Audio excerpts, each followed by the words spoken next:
Sweet. Good afternoon. I've got Sarah Gigante, really recently, silver medalist in the 2020 UCI ESPORTS World Cycling Championships. And of course, Kerry Gigante, super mum, according to Sarah, best mum in the world, who's been an incredible supporter, not just this year, but throughout Sarah's life and certainly her cycling career. And we at Brunswick love both of you. So welcome. Thanks for having us. You're welcome. And again, congratulations. You must feel really satisfied and really happy, Sarah. Yeah, thank you. It was funny when I woke up this morning, I said to Mum, oh, I had a dream. I got second in the Zwift World Champs. That's pretty cool.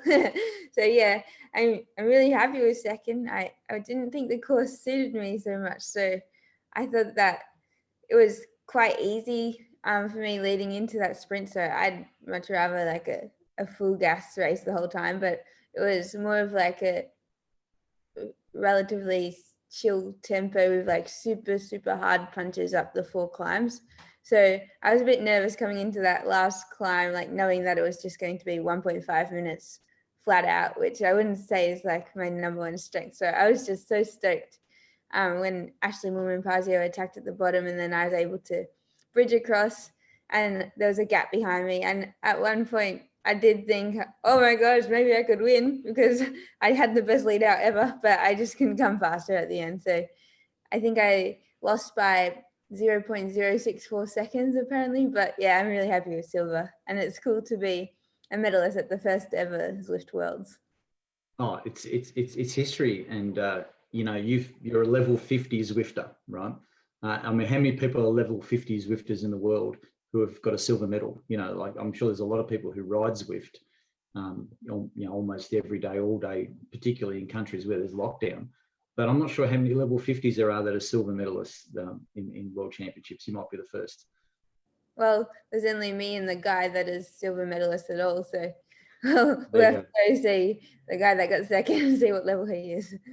Yeah, we can. But yeah, so look, congratulations again. And Kerry, what's it like watching Sarah go through that? You know, I saw a photo, which I didn't post on the Brunswick page, but it was a photo of just the pool of sweat afterwards.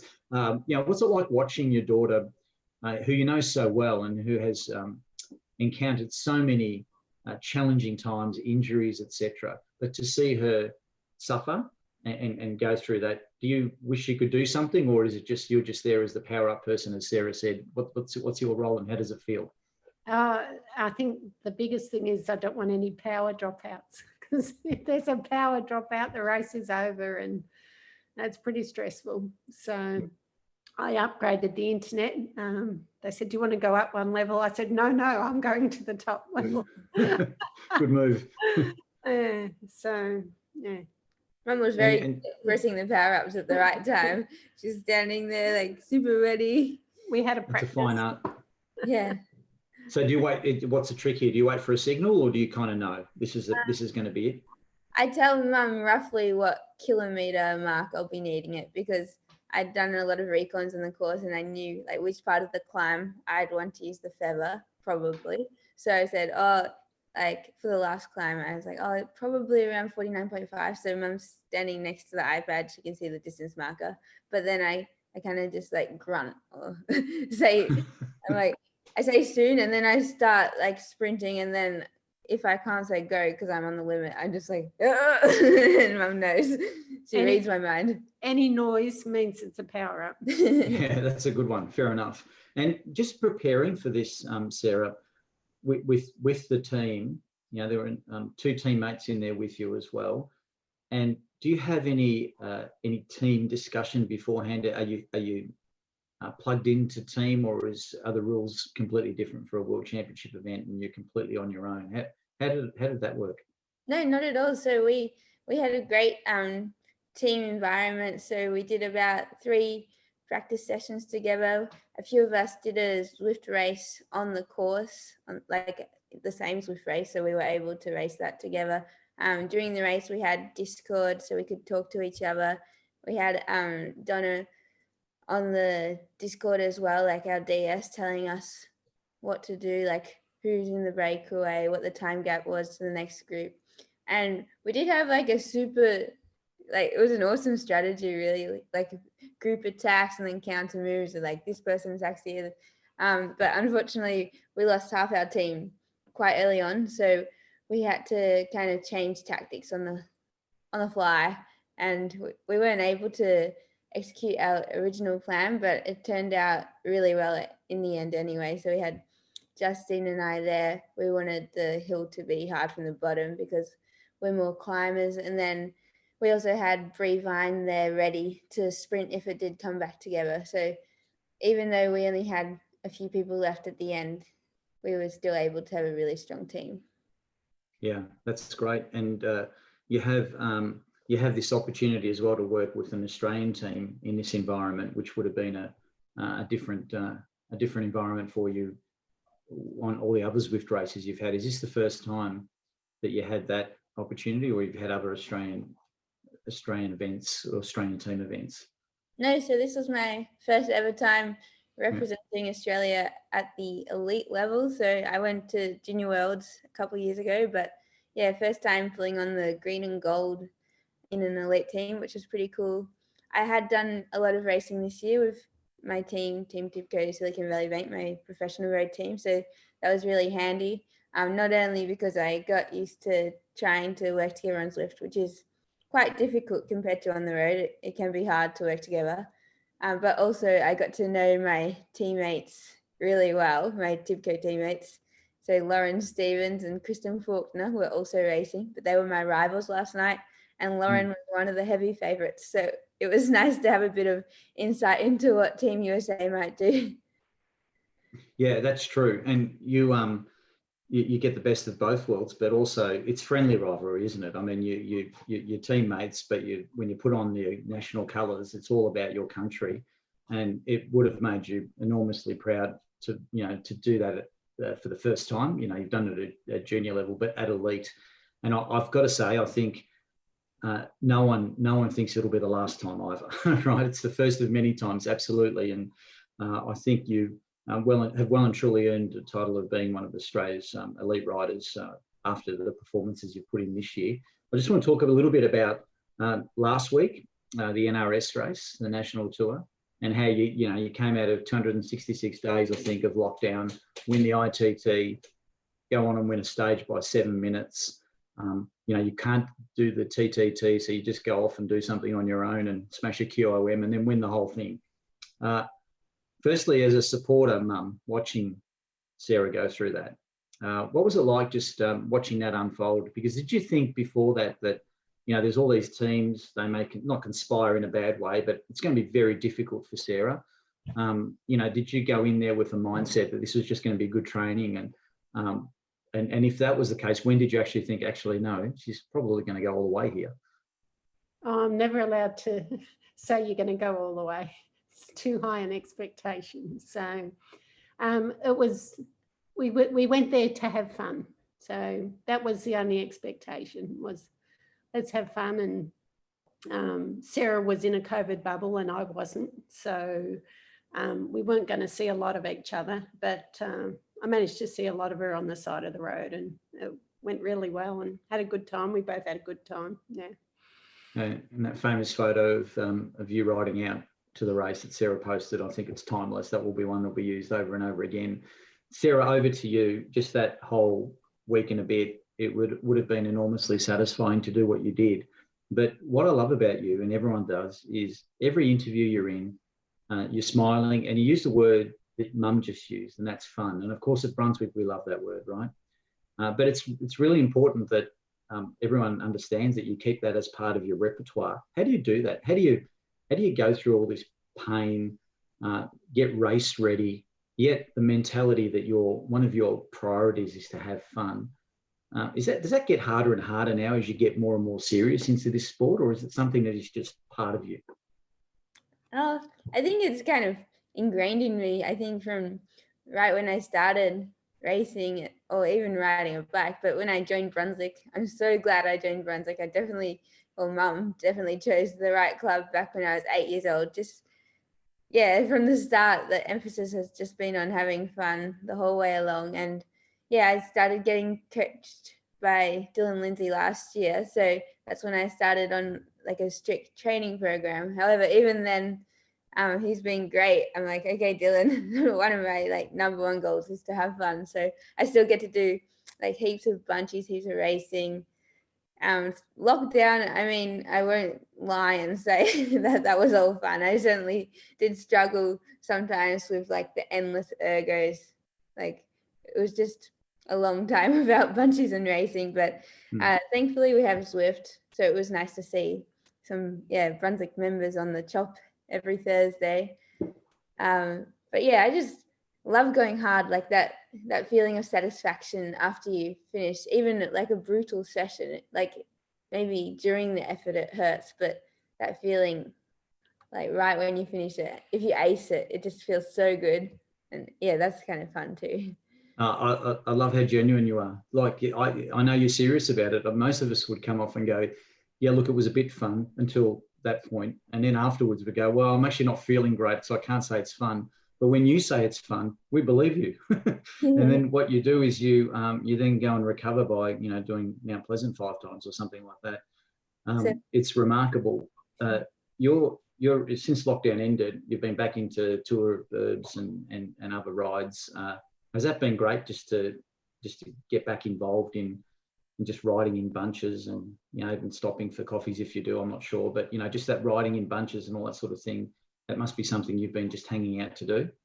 Yeah, for sure. So that's one of the things I love most about cycling, like just riding with my friends and, sprinting to 60 signs or for random hilltops, like against the guys I ride with. I just love that so much. Like I'm super competitive, like really competitive. So like the board games, Monopoly, rivalries were okay for lockdown, but it's nice to be back on the road trying to beat the guys again.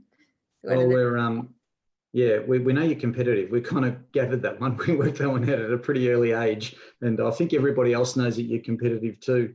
What was it like riding with Ruby? There was a few little rivalries, not in a friendly way. You had to fight out some finishes, and again, another great photo of you and Ruby talking afterwards, and a few of us made a big deal that you actually been teammates, clubmates for a long time. Is that you talk about surreal sometimes, you use that word sometimes in your interviews with others at the end of stages and races, just that feeling of racing with someone that you've known from a very young age. What's that like, especially now that you're both at that really high level? Yeah, I think that's the special part, just to think about how, like maybe 6 years ago, it was Ruby and I racing at Northern Combine in the juniors with Alf and Dave. And now it's Ruby and I like battling it out, trying to beat the other person to win the National Road Series. So that's a pretty weird feeling when you think about it, because I'm just like, oh yeah, I'm racing Ruby, like, same as always, super hard to beat her, same as always. So I'm trying to beat her, she's trying to beat me in different ways. I have to drop her, she has to hang on to me. So that was really fun, but it's kind of cool to think about how like we're doing that at like the top of the National Road Series. Yeah. And then next year you're going to be hopefully overseas. What happens between now and then? Are you training for anything else? We've got nationals in February here. Is that something that's on the radar for you, or is it straight overseas if you can? What are the next few weeks and months look like for you? Yeah, so nationals is like my favorite race ever. Every year it's my favorite race. Even like since I was under 15, it's the first time I could do nationals. I just love it so much, especially in Buninyong. So that's been my goal pretty much since I realized I couldn't go to Europe this year. I had a lot of FOMO watching the Euro races, but that kept me going, just the thought of nationals in January. And now it's nationals in February, but yeah, we've got club crits back on the menu. I was lucky enough to be able to do the NRS, and I've had the esports last night. So we've got some racing in the meantime, and hopefully also maybe the Tour Down Under. And yeah, just lots of bunchies. Yeah, that's good. And I can tell everybody now that we'll talk about bunchies. We've got our Brunswick social ride tomorrow, and you and Mum are coming along. So that's going to be awesome. we discussed this off air that a recovery ride for you might still be a hard ride for us mere mortals, but I'm sure once this gets out, once the word gets out, that we'll get people who will join us on that ride, particularly because you're both on it. I think that's really special, and it was really important when I offered when I asked you to come along. I just really wanted both of you there because you're both so linked, and the way the world looks at you is as a team, and we know that that's always the case with any athlete, that behind the athlete themselves, there's a person or people who are really great supporters. So I just can't wait to see you both tomorrow morning. Just one final question. What is the race that you would have loved to have done this year that you just can't wait to do in the near future that was in Europe? Because there were so many. Which one was the one that you were really, really looking forward to doing? Oh yeah, I was gonna say there were so many. Well, I watched. Oh, I know the one. I don't think you. No. I think. Well, I was watching the Duo Rosa highlights every day on the Ergo, and that looked amazing just because it was so hilly. But like literally all of them, I would have loved to be in any of them. I saw some of the ones Catalina was doing; they looked awesome. Strada looked really cool. I want to do that one day. Tour de l'Ardèche, I think it's called. My team won that actually with Lauren Stevens, and that's like one of the hilliest tours around. So I really want to go there one day. And like, yeah, all of them. I only got to do 3 Euro races this year, so I'm looking forward to going back and giving it a bit more of a crack. Yeah, well, and you will. You're well supported by your team. It's great news of the way they recommit to people like you, and your exuberance, your attitude, the way you face adversity. It's a really great example to everybody, and we're also proud, but we're also happy for you as well, because good things should come to good people. And you've had a really tough year, but you've had some great results that really do help remind yourself of the ability you've got and the long journey that you've still got to take. And there'll be many more successes. It'll be pitted with some odd setbacks, of course, but with that attitude, I'm sure everyone who's watching this will agree that you're just full of the right things. Glass half full, positive. Look at things with a great perspective. Even that question about what's your favourite race that you missed, you couldn't separate it because you just love doing all of them. Mum might off air tell us which one it was that she was thinking, or volunteer it now, but I don't want to start an argument. But like all of that is just it's such a credit to you, to both of you, actually. Yeah, thank you so much. Like you say, it's my attitude, but it's also my support network, especially like I've always had such an amazing team around me, amazing club, amazing family, friends. But yeah, you really realize it and appreciate it when it's a hard year. And this year I definitely am so grateful to my whole network. It was awesome. Hey, listen, we're going to go, but what's your favourite pastry? Because I buy pastries for tomorrow's ride. We have a coffee when we stop. And it's all COVID safe, right? But they're my favourite. Ordering. What do you reckon? Coffee scroll? Coffee scroll? Hot cross bun before Christmas. That's too early for me. True. Okay, so we'll go coffee scroll then, yeah? Oh, yum. Thanks. Sounds great. Kerry, you too? Yes, thanks. Oh, done. Okay. And what, sorry? Like mother, like daughter. Yeah, true, absolutely. Okay, thanks so much for your time. You've probably got to have a recovery ride, go to sleep, just get some normality back, and then get yourself ready for this extremely difficult ride you're going to do tomorrow with us. So hopefully you're ready for that. Okay. A bit of taper. Yeah, that's good. Okay, thanks a lot, and see you tomorrow. Congratulations again. Thanks so much, Ag. Thanks, Ag.